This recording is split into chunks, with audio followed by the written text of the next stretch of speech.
皆さん、こんにちは。のんのルームののんです。今日の動画では、こちらのナップザックの編み方を紹介していきます。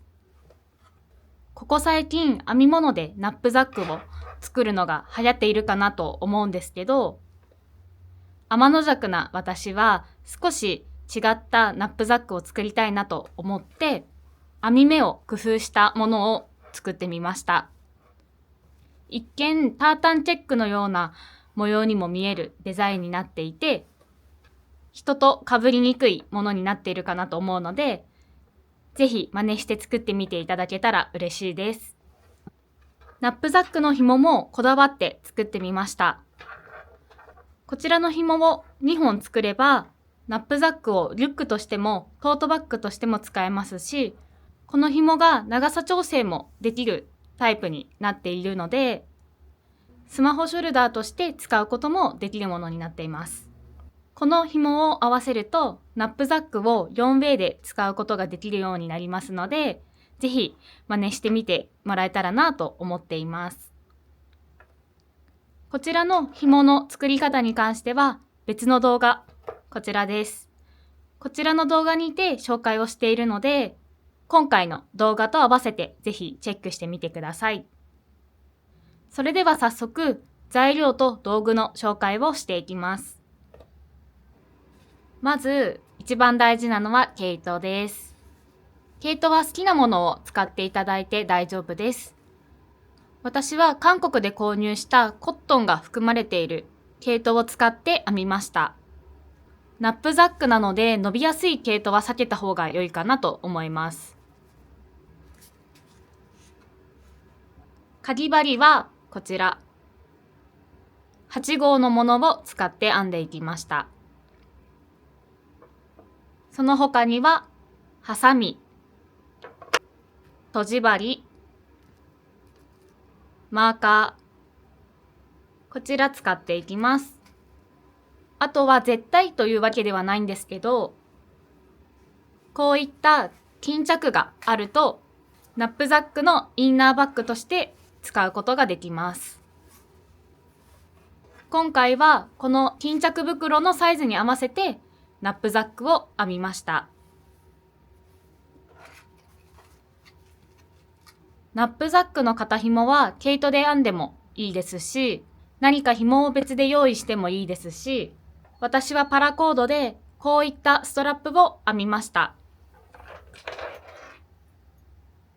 また、いつも紹介しているものにはなるんですけれども、こういったヤーンホルダーがあると編み進めていくのにとても便利です。それでは早速編み方の説明をしていきます。私が今回用意した巾着袋は横幅が29センチ、縦幅が35センチのものを用意しました。この巾着袋よりも1センチほど大きく編んでいきたいと思います。最初の編み始めはこの巾着の横幅に沿って編んでいくので、畳んで置いておきます。毛糸を準備します。そしたら左手に毛糸をかけて持ちます。かぎ針を後ろから前に当てて一回ねじります。そうしたら中指で上を押さえてねじり目を持って毛糸をかけて手前に引いてきます。それでギュッと縛ると編み始めの輪ができました。ここから鎖編みを編んでいきます。鎖編みは毛糸をかけて手前に持ってきて引き抜く。この簡単な編み方を鎖編みと言います。今、鎖編みを1回編みました。これを巾着の横幅プラス1センチになる長さになるまで編んでいきます。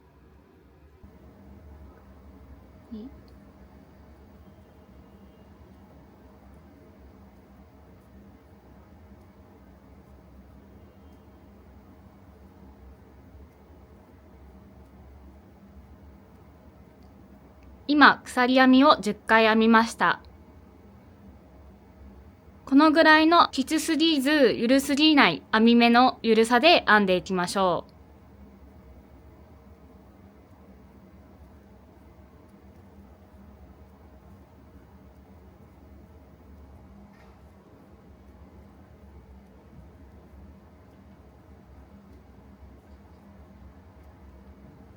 今20回です。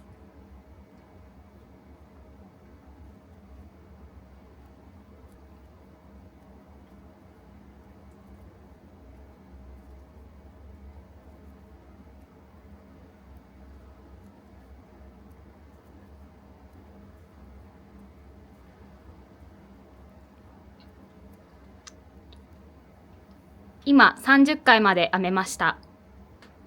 巾着に当ててみます。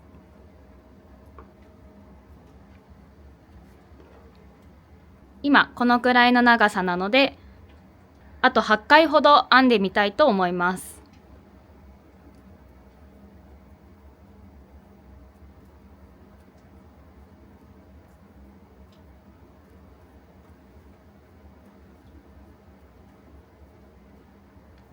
はい、8回編みました。当ててみます。巾着よりもプラス1センチほど長く編めたので、私は38目で編んでいきたいと思います。もし38目で巾着のサイズに合わない場合は、マイナス4回かプラス4回した編み目の数で進めるようにしてください。この後の編み方に響いてくるので、マイナス4回かプラス4回、そこを合わせていただきたいなと思います。そしたら1段目に進んでいくのですが、1段目に進む前に38回目の編み目にマーカーをつけておきます。後で役に立つ目印になるので、マーカーがあると便利です。マーカーをつけたら1段目に進みます。立ち上がりとして鎖編み4回を編みます。1、2、3、4。そしたら、マーカーをつけた隣の目に長々編みという編み方をしていきます。長々編みは、かぎ針に2回毛糸をかけます。マーカーをつけた隣の目にかぎ針を刺します。刺したところでかぎ針に毛糸をかけます。毛糸をかけたら手前に引き抜いてきて、かぎ針に4本毛糸がかかっている状態になります。そしたら毛糸をかけて2本ずつ引き抜いていきます。毛糸をかけて2本引き抜く。毛糸をかけて2本引き抜く。合計で3回引き抜くことになります。次は鎖編みを2回編みます。1、2。2回編んだら、鎖編みを2回編んだのと同じように、編み目を2個飛ばして、3個目の編み目に長々編みをしていきます。おさらいをすると、かぎ針に2回毛糸をかけて、1、2、2個飛ばして、3個目の編み目にかぎ針を刺して、毛糸をかけて手前に引き抜く。毛糸をかけて2本ずつ引き抜いていく。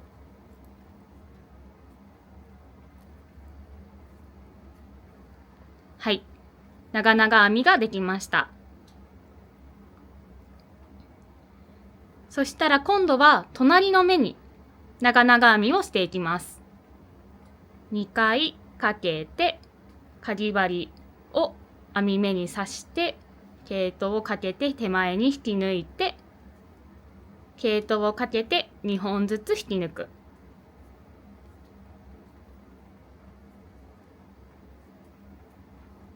はい。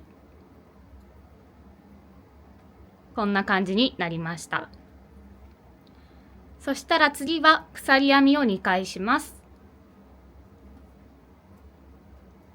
先ほどと同じように2個飛ばして3個目の編み目に長々編みをします。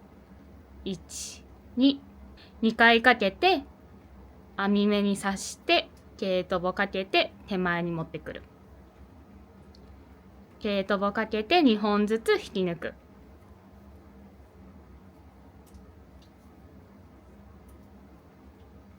はい。次は隣の目に長々編みをしていきます。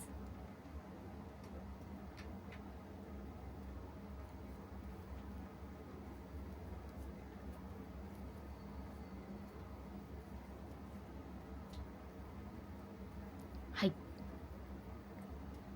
2個間が空いて2本長々編みがあって2個空いて2本長々編みがあるという模様になっています。これを繰り返していきます。鎖編みを2回します。長々編みを2個間を空けた3つ目の編み目にしていきます。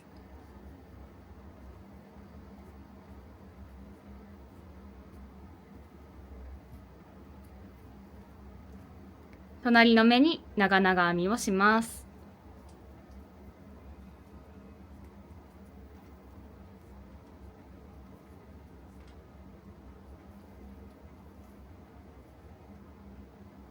繰り返していきましょう。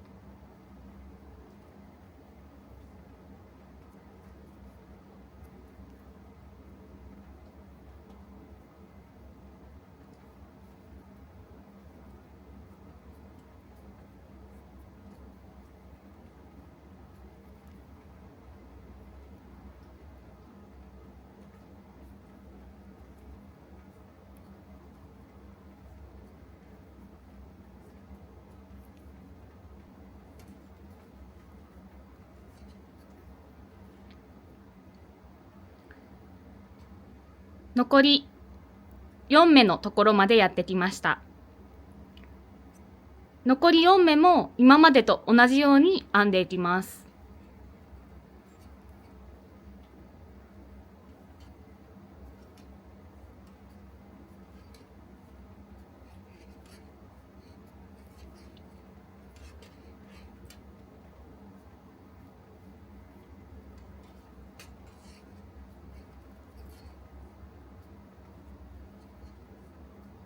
端っこまで編むことができました。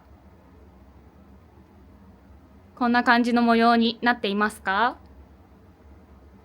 そしたらここから折り返しを編んでいきます。折り返すときは鎖編みを2回編みます。最後に長々編みをした編み目と同じところに長々編みをしていきます。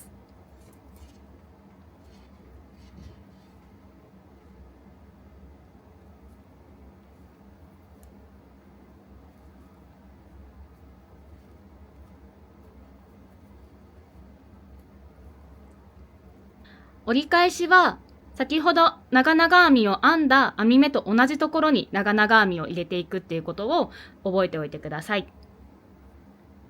なので次は隣の目に長々編みを編みます。ちょっと分かりにくいんですが、こちらの目に長々編みを編んでいきます。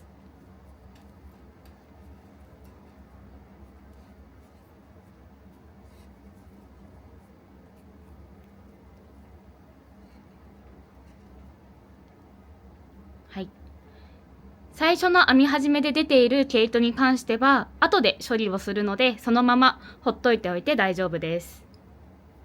ここからは今までと同じように鎖編みを2回して2個編み目を飛ばして3個目のところに長々編みをします。引きで編んだところと同じ編み目にかぎ針を刺します。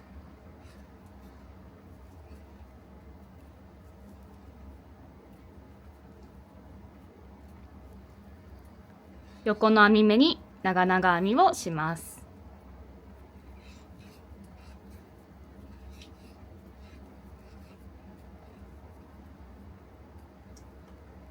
鎖編みを2回します。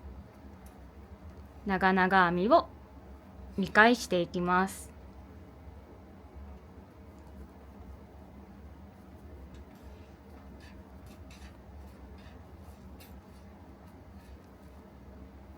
隣に長々編みをします。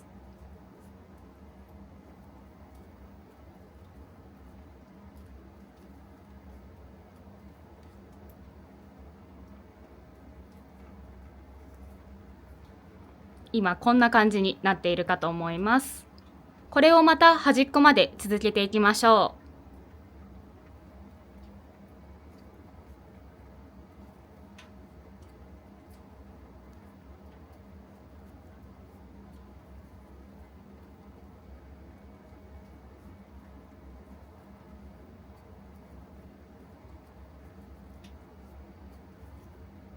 はい、残り4目のところまでやってきました。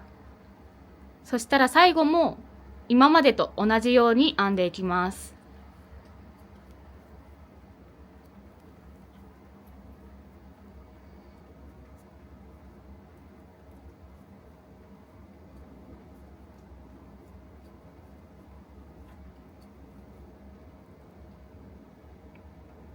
一番最後はマーカーをつけたところに刺していきます。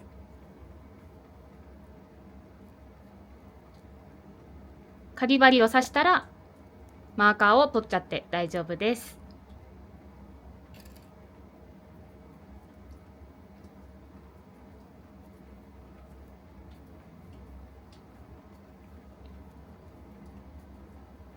はい、端っこまで編むことができました。片側は折り返したのでちょうどこんな風に折れるようになってると思います。そしたら反対側の部分とつなげて1段目を終わりにしたいので鎖編みを2回編みます。鎖編みを2回編んだら反対側に引き抜き編みをしていきます。引き抜き編みは反対側の立ち上がり鎖編み4回目の1、2、3、4、4回目の編み目にかぎ針を刺して引き抜き編みをします。引き抜き編みはかぎ針を刺したら毛糸をかけて手前に持ってきてそのまま引き抜きます。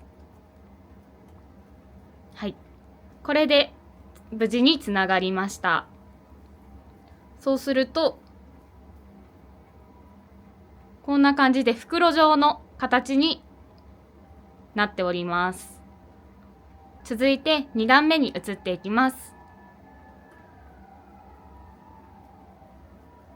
2段目も編み方は一緒です。立ち上がりとして鎖編み4回編みます。1、2、3、4。4回編んだら隣の編み目1段目で長々編みをしているところに長々編みを入れていきます。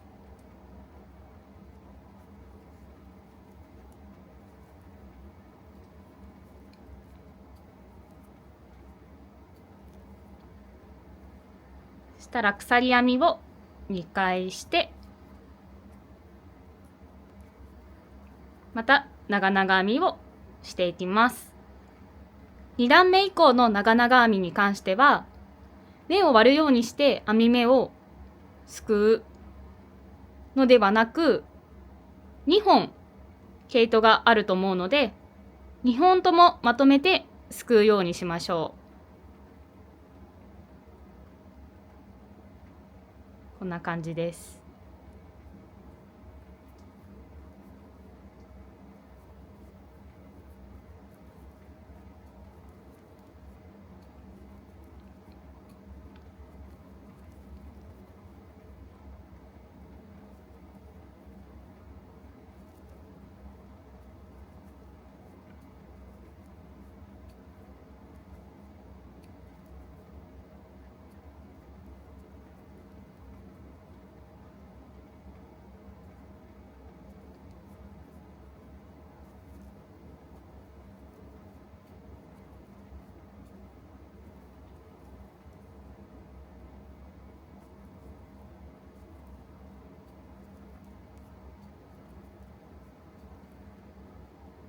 はい、こんな感じになっていると思います。これを端っこまで編んでいきましょう。端っこまでやってきました。1段目は編み方が少し変わったと思うんですけど、2段目はそのまま同じように鎖編み2回、2つ飛ばして長編み2回、鎖編み2回、間を飛ばして長編み2回、この編み方で編み進めていって大丈夫です。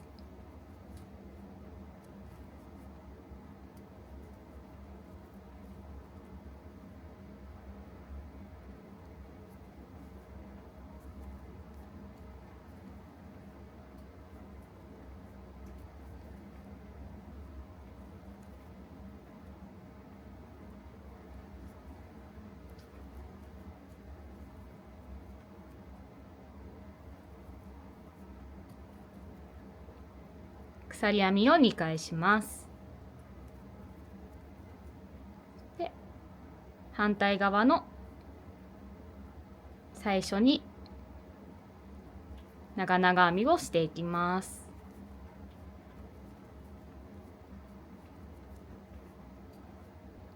続けて隣に長々編みをしていきます。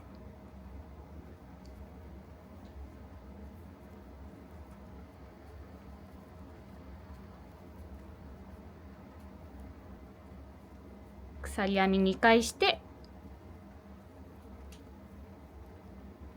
2個飛ばして長々編みを2回、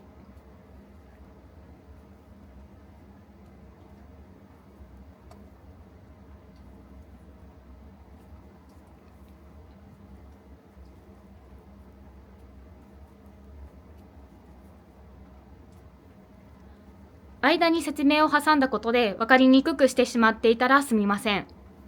2段目以降は簡単に言うと、立ち上がりをして長々編みを1回編んだら鎖編みを2回して2個飛ばして長々編みを2回する。これを行きも帰りもずっと続けて大丈夫ということになります。それでは折り返しも端っこまで編んでいきましょう。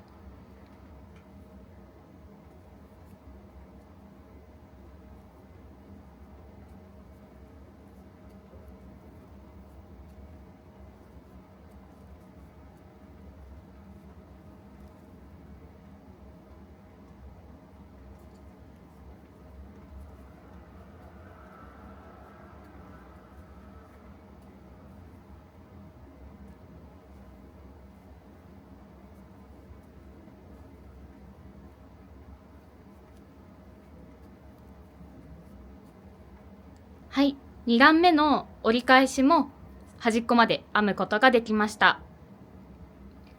そしたら1段目と同じように鎖編みを2回して立ち上がりの部分とつなげていきます。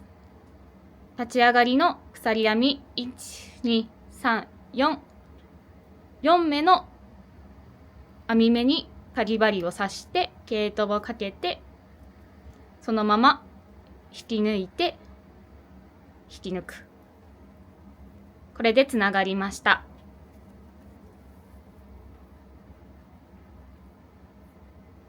こんな感じになっているんじゃないかなと思います。巾着に合わせてみると今こんな感じになっています。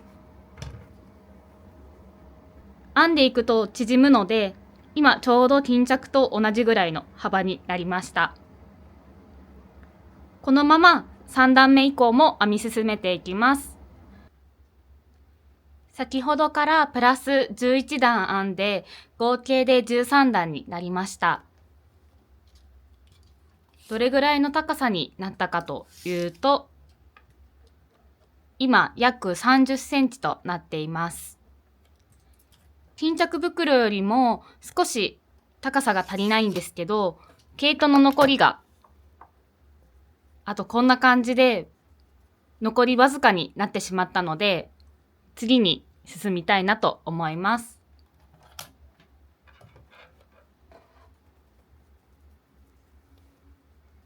引き抜き編みをして次の段に進める状態になったら、立ち上がりとして鎖編みを1回します。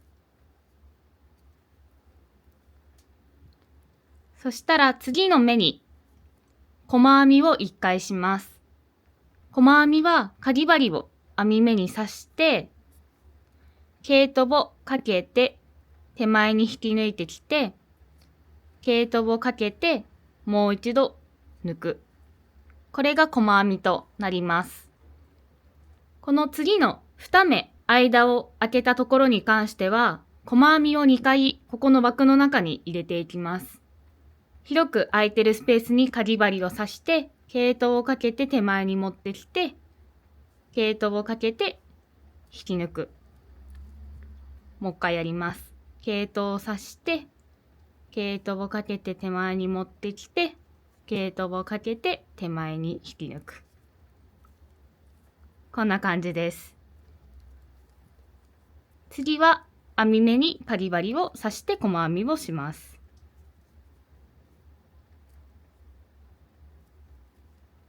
次も編み目に刺して細編みをします。次はこのスペースの中に細編みを2回します。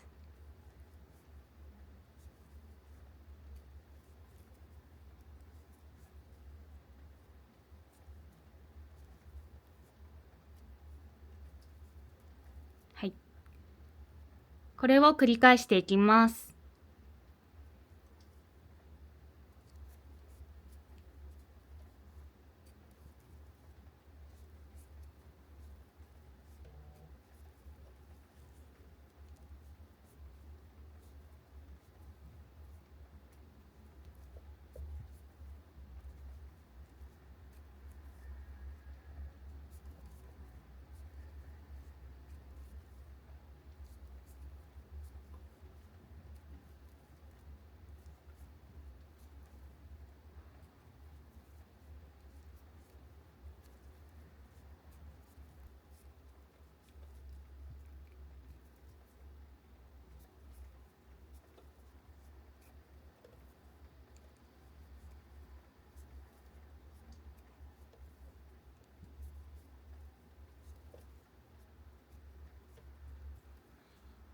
一周ぐるっと細編みをすることができました。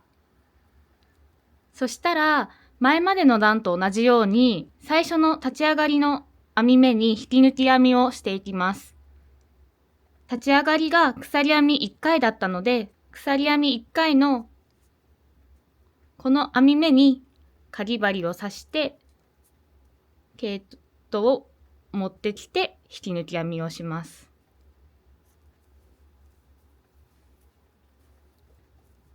今こんな感じになっているかなと思います。次の段の立ち上がりは鎖編み1回です。最初は細編み1回、これはさっきまでと一緒です。そしたら長々編みをしていた時と同じように鎖編みを2回ここで挟みます。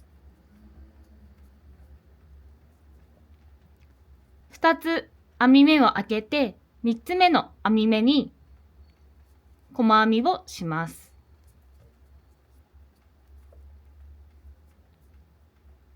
こんな感じで隙間が空きます。次の編み目も細編みを1回して、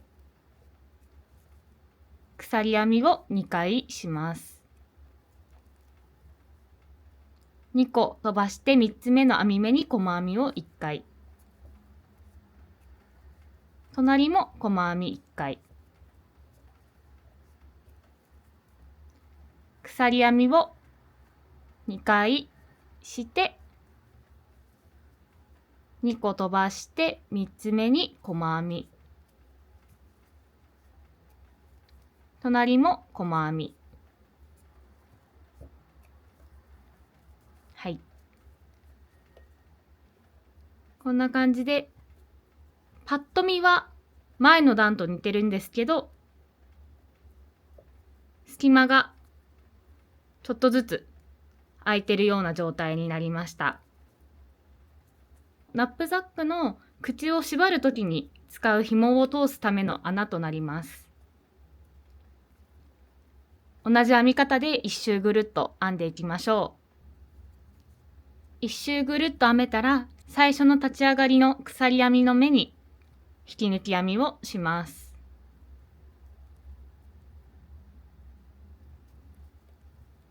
はい。こんな感じに編むことができました。次の段で最後の段になります。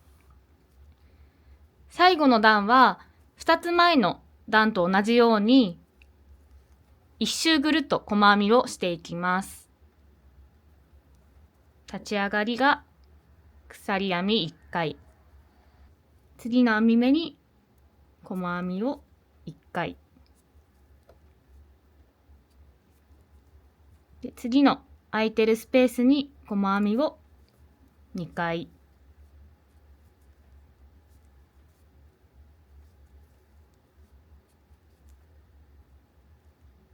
次の編み目に細編み1回。隣にも細編み1回。次の空いてるスペースに細編み2回。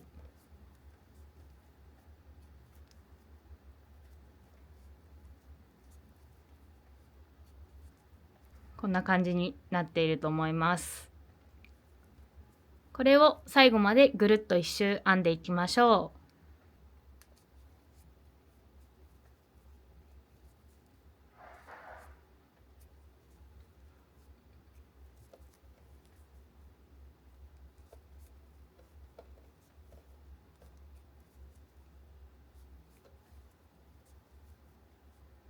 はい。最後まで編むことができました。そしたら最初の立ち上がりの編み目、よいしょ、に引き抜き編みをして、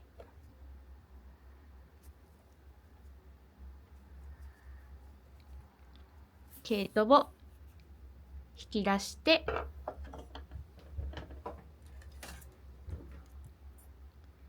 ハサミで切ります。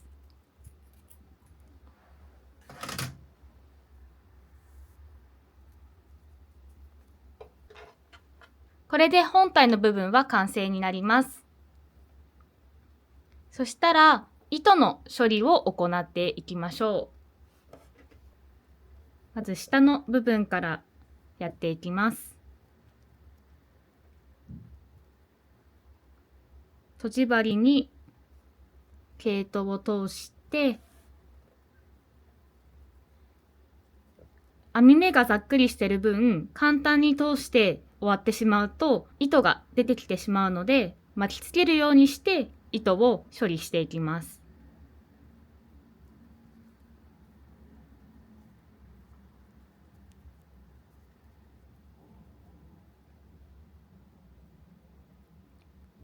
ここは適当でいいんですけど、目立たない角っこの部分の編み目にくるくる巻きつけていきましょ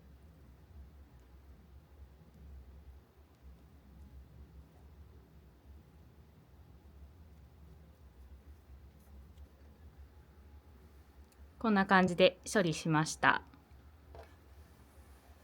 次に上の部分も処理をしていくのですが、今内側になっている部分が表となるので、表に響かないようにして毛糸の処理を行っていきます。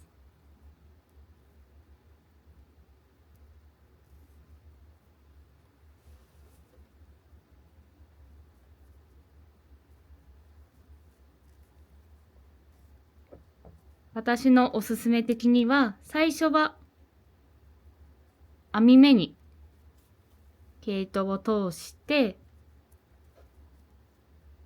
裏側を進んでいきます。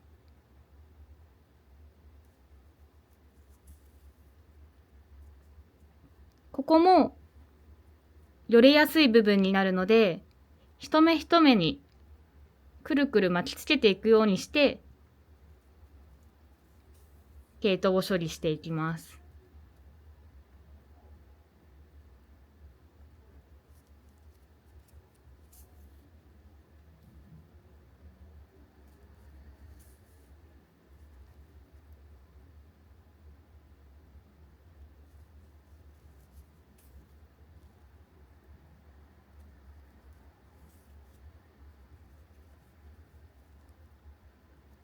程よく巻きつけることができたら折り返しをします。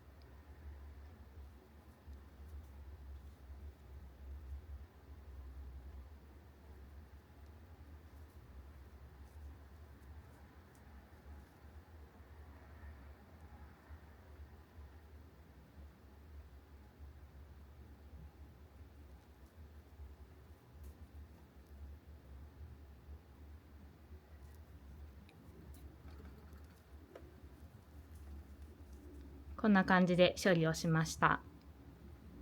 そしたら短めに毛糸をカットします。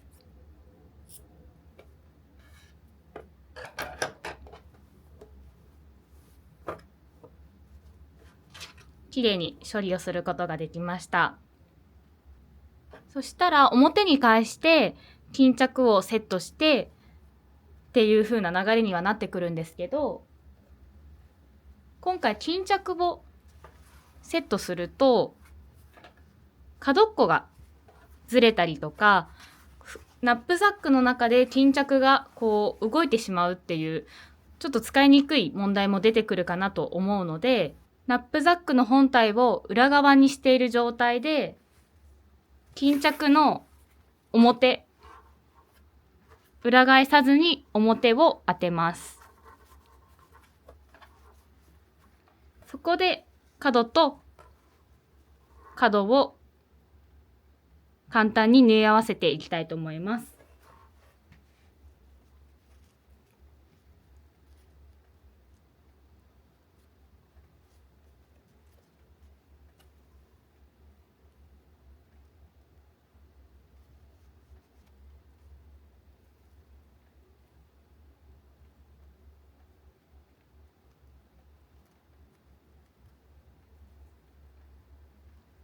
玉結びが表側に出るのが気になる方は、中から針を通して編んでいくと玉結びが表に出ることはないです。ただ私はちょっとめんどくさいのでこのまま進めちゃいます。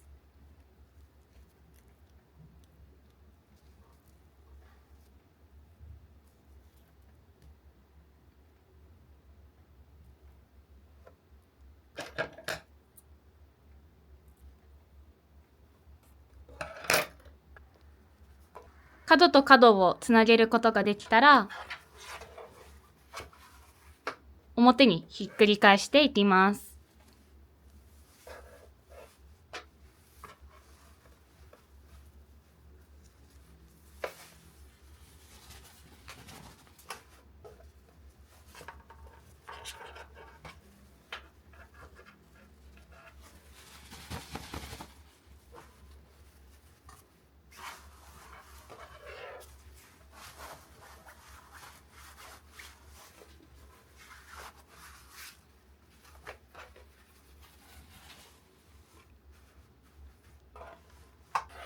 こんな感じになりました。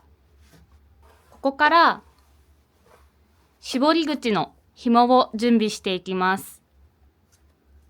毛糸が余ってる方は毛糸で絞り口の紐を作ってもいいですし、私はパラコードを使っていきたいと思います。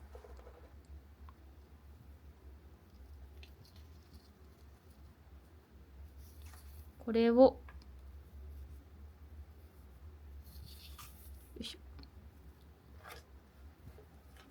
折り返し十分な長さぐらいに切ります。でこのままだと中の繊維が飛び出してきてしまうので、ライターで炙って処理をします。その前にこの白い中身の繊維を切り落とします。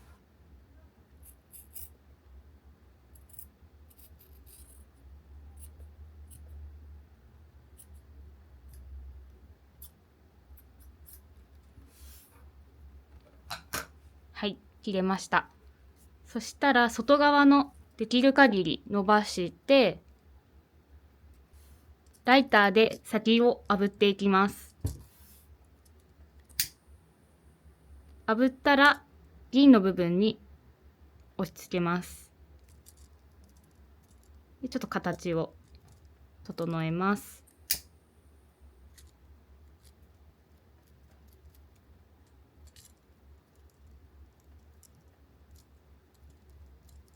反対側も同じように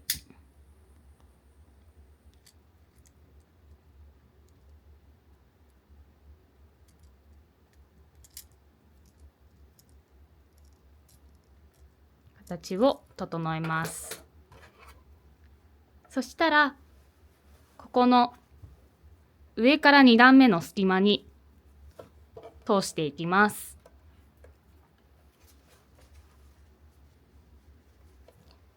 なみなみで通していくような形になります。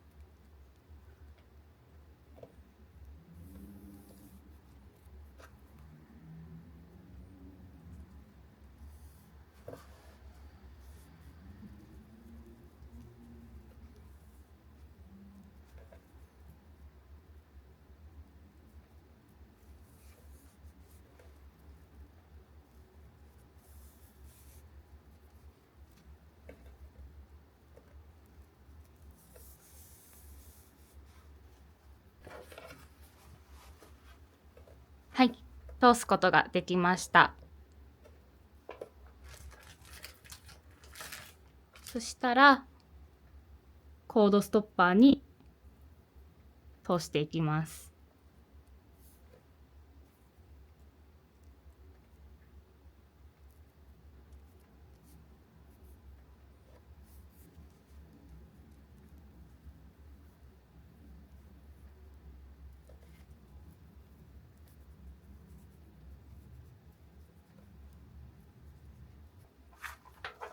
はい、できました。で、中の巾着と外の本体がずれるのが気になる方は、巾着の紐を一度取ります。巾着のコードストッパーを一度取って、ここのナップザックの網目から出すようにします。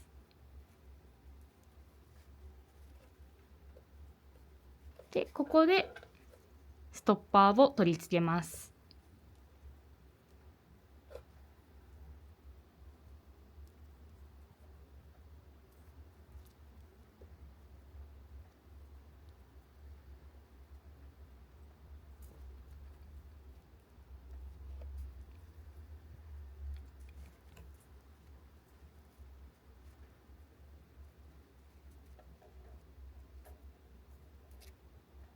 はい。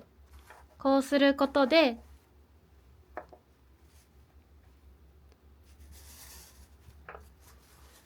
絞ることができます。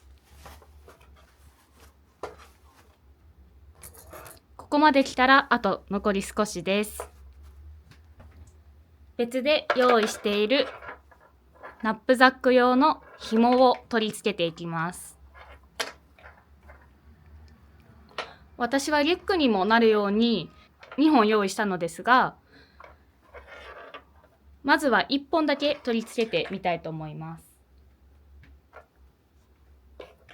取り付ける場所はまず下の部分ですね。下の部分にカラビナを取り付けます。で、続いて上の中心部分のこの穴の隙間にもう一方のカラビナを取り付けます。はい、皆さんお疲れ様でした。無事に完成しました。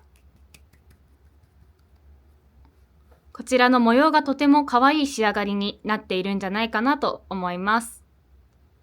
実はですね、私がここの編み方を間違えてしまったんですけど、パッと見分かりにくいような見た目になっているので、ここ間違えちゃったなっていう場所があったとしても全然問題ありません。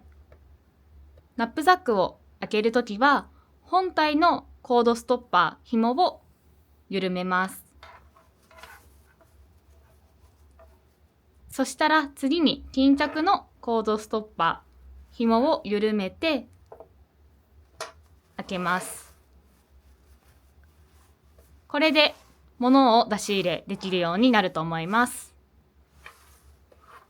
実際私が編んだナップザックは巾着の方が大きい仕上がりになっているんですけど、その方が中に物を詰めて巾着をギュッと締めた時に中のものの分膨らんでも巾着がちょうどいいサイズになるので、無理にナップザックを大きく作らなきゃと思う必要はないと思います。締める時も巾着を先に絞ってからナップザックの口を締めると綺麗な形で使うことができます。このように紐を2箇所につけるとナップザックをリュックとして使うことができます。またナップザックの上の部分に2本まとめて紐をつけるとトートバッグのような形として使うことができます。なので、いろんな用途として使ってみたい方は、ナップザックの紐を2本用意するといいんじゃないかなと思います。ナップザックの紐は、こういったパラコードを編まなくても、毛糸が多く編まれば毛糸で作ってもいいですし、普通のパラコード1本で作ってもいいですし、私のようにお好きな形でパラコードを編んでみてもいいかなと思います。皆さん好きな色で自分らしいナップザックを作ってみてください。それでは今日の動画もこの辺で終わりにしたいと思います。高評価ボタンとチャンネル登録ぜひよろしくお願いします。それではまた次の動画でお会いしましょう。